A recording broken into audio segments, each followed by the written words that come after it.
ಆತ್ಮೀಯ H16 news ಅರ್ಥಾತ್ ಸೀತಾರಾಮಗೆ ಸ್ವಾಗತ. ನಾನು ನಿಮ್ಮವ ಎಂ ಮಲ್ಲಪ್ಪ ಜೋತಾವರ್. ಆದ್ಮೇಲೆ ಇವತ್ತು ಬಹಳ ಪ್ರಮುಖವಾದ ವಿಷಯ, ಅದರಲ್ಲೂ ಮುಂದಿನ ವಿಷಯ.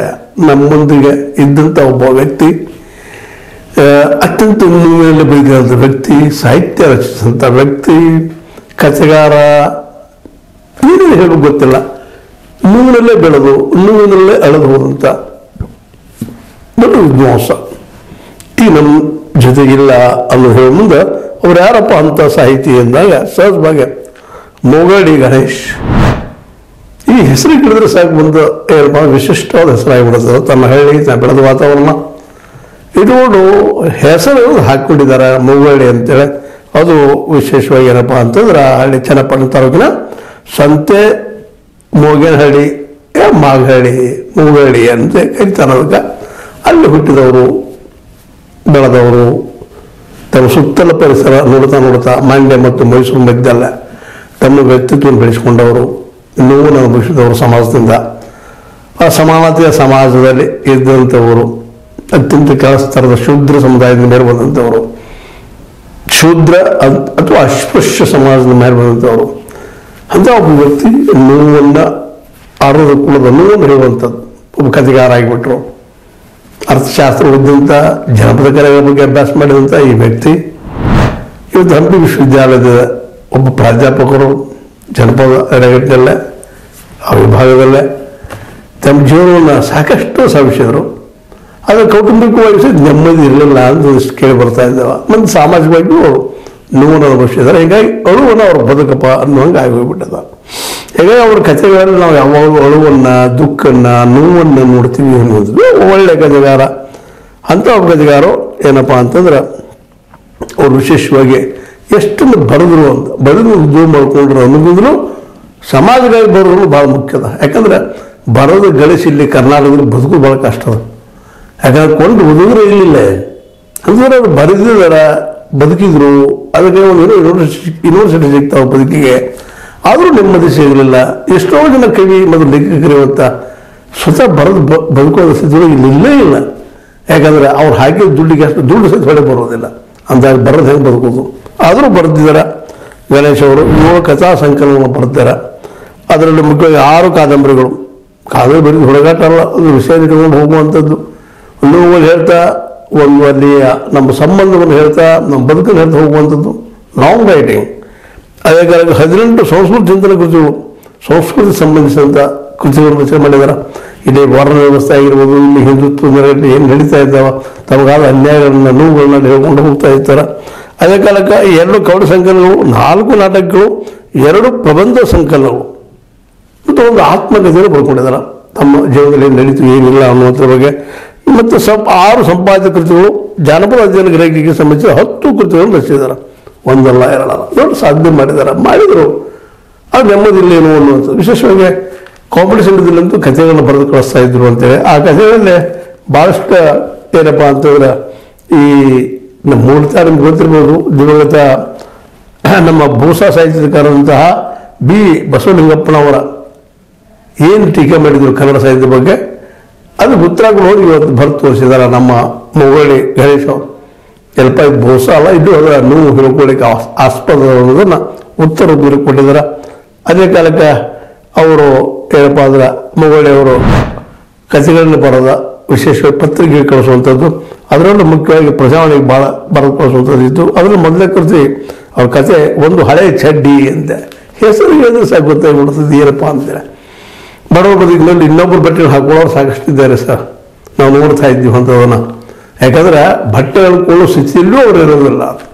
ಅಂತ ಒಂದು ಹರಕ್ ಚಡ್ಡಿ, ಅವ್ರ ಚಡ್ಡಿ ಬಗ್ಗೆ ಹೇಳ್ತಾ ಆ ನೋವು ಹೇಳ್ತಾ ಹೋಗ್ತಾ ಇದ್ದಾರೆ.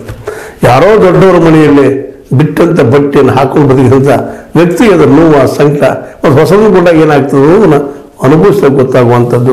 ಸ್ವತಂತ್ರವಾದ ಮೀಡಿಯಾಗೆ ಬೇಕಾಗಿರುವುದು ಸ್ವತಂತ್ರ ಧ್ವನಿ. ಆ ಸ್ವತಂತ್ರ ಧ್ವನಿ ಉಳಿಸಲು ನೀವು ಮಾಡಬೇಕಾದದ್ದು ಇಷ್ಟೇ. ಅದೇನಪ್ಪಾ ಅಂತಂತಂದ್ರೆ ನಿಮ್ಮ ಕೈಲಾದಷ್ಟು ಸಹಾಯ ಈ ಚಾನೆಲ್ಗೆ ಮಾಡಿ ಹಾಗೂ ನಿಮ್ಮ ಧ್ವನಿಯನ್ನು ಕಾಪಾಡಿಕೊಳ್ಳಿ. ಅದ್ರ ಜೊತೆಗೆ ಏನಪ್ಪಾ ಅಂತಂದ್ರೆ ಇನ್ನೂ ಅನೇಕ ಕಥೆಗಳು ಬರ್ತಾರೆ. ಅದರಲ್ಲೂ 1991 ಭತ್ತ ಅಂತೇಳಿ, ಮುಂದೆ 1992 ದೀಪಾವಳಿ ಕಥಾ ಸಂಕಲನದಲ್ಲಿ ತೋಪು ಅಂತೇಳಿ, ಇಲ್ಲೂ ಸಹಿತ ಫಸ್ಟ್ ಬಹುಮಾನ ತೊಗೊಂಡಿದ್ದಾರೆ ಪ್ರಜಾವಳಿಯಿಂದ. ಬಹುಮಾನ ಮುಖ್ಯ ಇಲ್ಲ, ಆದ್ರೆ ಜನರಿಗೆ ತಲುಪೋದು ಭಾಷೆ ಇಲ್ಲದಲ್ಲ ಭಾಳ ಮಹತ್ವದ. ಫಸ್ಟ್ ಬಂದಾನ ಸೆಕೆಂಡ್ ಬಂದಾನಂತೆ ಬೇಡ, ಅದೆಲ್ಲ ಅದನ್ನು ಮೀರಿದ್ದು ಇರ್ತದೆ. ಜನರಿಗೆ ತಲುಪುವಂಥ ಕಥೆಗಳು ಅವರು ಓದಿದ್ರೆ ಸಾಕು, ನಮ್ಮ ಮನಸ್ಸಿನ ಪರಿಣಾಮ ಬೀರುವಂಥ ಒಬ್ಬ ದೊಡ್ಡ ಲೇಖಕರು. ವಿಶೇಷವಾಗಿ ನಮಗೆ ಅದರಲ್ಲೂ ದಲಿತ ಸಾಹಿತ್ಯದಲ್ಲೇ ನಮಗೆ ಎದ್ದು ಕಾಣುತ್ತಿರುವಂಥ ದೊಡ್ಡ ಹೆಸರು ಏನಪ್ಪ ಅಂತಂದ್ರೆ ನಮ್ಮ ದೇವನೂರು ಮಹಾದೇವ್ ಅವರು. ದೇವನೂರು ಮಹಾದೇವ್ರನ್ನ ಬಿಟ್ಟರೆ ಇವರು ಅವರ ಈ ನಂತರದಲ್ಲಿ ಬರುತ್ತಿರುತ್ತಾರೆ, ಬೇಡ ಅವರಷ್ಟೇ ಅನ್ಬೇಕಾದ್ರೆ.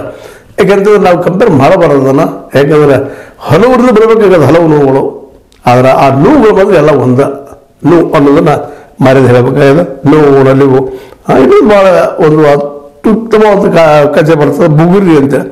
ಅದನ್ನ ಓದಿದವರಂತೆ ಸಹಜವಾಗಿ ಬುಗುರಿ ಸುತ್ತಾಗಿ ಹಾಕ್ತಾ ಇರ್ತಾರೆ. ಅಷ್ಟೊಂದು ಮಂದಿಗೆ ಆಕರ್ಷಣೀಯ ಆಗ್ಯದ ಬುಗುರಿ ಎನ್ನುವಂಥದ್ದು.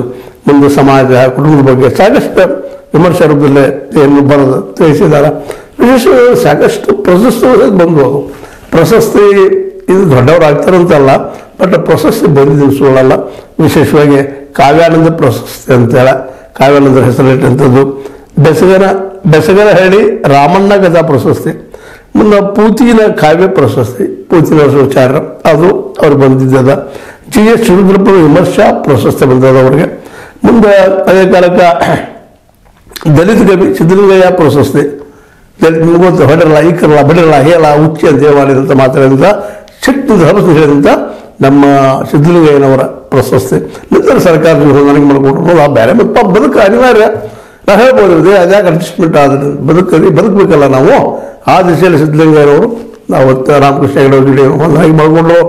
ಅದು ಇದ್ದ ಕಾಲದಕ್ಕೆ ಮರಳಾದರೂ ಗೊತ್ತಿಲ್ಲ. 12 ಗಂಟೆ ಹೀಗೆ ದಲಿತ ಸಿದ್ದಲಿಂಗಯ್ಯನವರ ಪ್ರಶಸ್ತಿ, ದೆಹಲಿಯ ಕಥಾ ಪ್ರಶಸ್ತಿ, ಕರ್ನಾಟಕ ಸಾಹಿತ್ಯ ಅಕಾಡೆಮಿ ಪ್ರಶಸ್ತಿ, ಕೇಂದ್ರ ಸಾಹಿತ್ಯ ಅಕಾಡೆಮಿ ವತಿಯಿಂದ ಅತಿಥಿ ಲೇಖಕನಾಗಿ ಜರ್ಮನಿಸಿ ಹೋಗಿ ಬಂದರು, ಪ್ರವಾಸ ಮಾಡಿದ್ರು ಅಂದರೆ ಅವ್ರ ಬಗ್ಗೆ ನಾವು ಹೇಳ್ಬೋದು. ಒಟ್ಟಾರೆಯಾಗಿ ನಮ್ಮ ಈ ಮೊಗಳಿ ಗಣೇಶ್ ಅವರು ಇಂದಿಲ್ಲ, ಆದರೆ ಅವ್ರು ಬಿಟ್ಟುವಂಥ ಕೃತಿಗಳು ನಮ್ಮ ಜೊತೆಗಿದ್ದಾವೆ. ಆ ಕೃತಿಗಳನ್ನೆಲ್ಲ ನಾವು ವಿಶೇಷವಾಗಿ ಓದ್ತಾ ಹೋದ್ರೆ ನಾವು ಕೊಡುತ್ತೇವಂಥ ಒಂದು ಸಲಾಮ್ ಅಂತ ಹೇಳ್ಬೇಕಾಗತ್ತೆ. ಯಾಕಂದ್ರೆ ಸಮಾಜ ಏನದ, ಯಾವ ಹಂತದಲ್ಲಿದೆ, ನಾವು ಇನ್ನೂ ಯಾವ ರೀತಿಯಲ್ಲಿ ಇದ್ದೀವಿ ಅಂತ. ಯಾಕಂದ್ರೆ ನಾವು ಅದ್ರ ಬಗ್ಗೆ ಮಾತಾಡ್ತೀವಿ, ಇವತ್ತು ಸಾಕಷ್ಟು ತೌಡು ಕೊಡ್ತಾ ಇರ್ತೀವಿ. ಆದರೆ ಇವತ್ತೊಬ್ಬ ದಲಿತ ಸಮುದಾಯದಲ್ಲಿ ಬರುತ್ತಿರುವಂಥ ವಿದ್ಯಾರ್ಥಿಗಳನ್ನ ನಮ್ಮೊಬ್ಬ ಮಕ್ಕಳನ್ನು ನಾವು ನೋಡೋ ಮನಸ್ಥಿತಿನ ಇವತ್ತು ಬೆಳೆಸ್ಕೊಳ್ತಾ ಇಲ್ಲ. ಬಹುಸಂಖ್ಯಾತರೆಲ್ಲ ಇನ್ನೂ ಜಾತಿಗಳ ಒಂದು ಸುಳಿಯಲ್ಲಿ ಸುತ್ತಾಗ್ತಾ ಇರ್ತಾರೆ. ಹೀಗಾಗಿ ಈ ನಮ್ಮ ಈ ಅವು ಹೇಗಿರ್ತದೆ, ನೋವು ಹೇಗಿರ್ತದೆ, ಕಟ್ಟಿಕೊಟ್ಟಂತಹ ಮೊಗಳಿ ಗಣೇಶ್ ಅವರ ನಾವು ಆತ್ಮ ಅಂತ ಅನ್ನೋಗಿದ್ರು ಅವ್ರ ಸಾಹಿತ್ಯವನ್ನು ನೀವು ಓದೋದಷ್ಟೇ ಅಲ್ಲ, ಅದನ್ನು ತಿಳ್ಕೊಂಡು ಆದಷ್ಟು ಒಂದು 4 ಜನಕ್ಕಾದರೂ ಅನ್ಯಾಯ ನಡೆದ್ರೆ ಸಾಕ ಅನ್ನುವಂಥದ್ದು. ಯಾಕಂದ್ರೆ ನಮ್ಮಲ್ಲೇ ಮೊದಲು ಹೇಳಿದಾಗ ನಿಮ್ಗೆ ಕೊಂಡೋದವರು ಇಲ್ಲದಕ್ಕಾಗಿ ಅನೇಕ ಸಾಹಿತ್ಯ ಇವತ್ತು ಒಳಗೆ ನೋವಿದ್ರು, ಬರೀ ಶಕ್ತಿ ಇದ್ರು, ಪ್ರಿಂಟ್ ಹಾಕೋ ಶಕ್ತಿ ಇರೋದಕ್ಕಾಗಿ ಹೋಗುವಂಥ ಈ ಸಂದರ್ಭದಲ್ಲಿ ಇವ್ರಿಗೆಲ್ಲ ಸಿಕ್ಕುವಲ್ಲ ಅವ್ರಿಗೆ ಅಲ್ಲಿಯೇ ಆ ಕಾವ್ಯನ ಶರತಿಗೆ ತಗೊಂಡು ಅವ್ರ ಮನಸ್ಸನ್ನು ಶರತಿಗೆ ತಗೊಂಡು ಅವರು ಬರೆಯುವಂಥ ಕಲೆಯನ್ನು ಬೆಳೆಸಿಕೊಂಡಿದ್ದಕ್ಕಾಗಿ ಅದರಲ್ಲೂ ದೊಡ್ಡ ಪತ್ರಿಕೆ ಕರ್ನಾಟಕದಲ್ಲಿ ಪ್ರಜಾವಾಣಿ ಅದರ ಮೂಲಕ ಕಥೆಗಳು ಬಂದಕ್ಕಾಗಿ ಸಾಕಷ್ಟು ಸಾಹಿತ್ಯವನ್ನು ಗುರುತಾಡೋದು ಮೊಗಳಿ ಅವರಿಗೆ ಅನುಕೂಲ ಮಾಡಿಕೊಟ್ಟಿದ್ದು.